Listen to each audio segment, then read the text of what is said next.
Bagaimana harapan Datuk untuk Dun Labu ni ke depannya? Saya harapkan pengundi di Dun Labu ni bijak memilih. Undilah calon yang betul-betul servis kepada masyarakat, yang memberi servis yang mantap kepada masyarakat, yang sebenarnya faham sentimen di Labu terutamanya. Saya anak jati Labu. Sebagai profesionnya, saya seorang pemaju perumahan.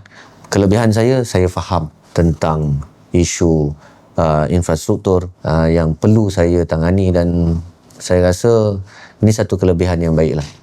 Alright Datuk, so sekiranya Datuk diberikan mandat untuk Dun Labu ni, apa benda pertama dalam 30 hari yang Datuk nak? Okey, dalam masa 30 hari tu singkat, tapi apa yang pertama saya nak buat sebenarnya, pertamanya saya nak cuba untuk menyelami orang yang kurang upaya, yang perlu bantuan, seperti yang saya buat sebelum ni.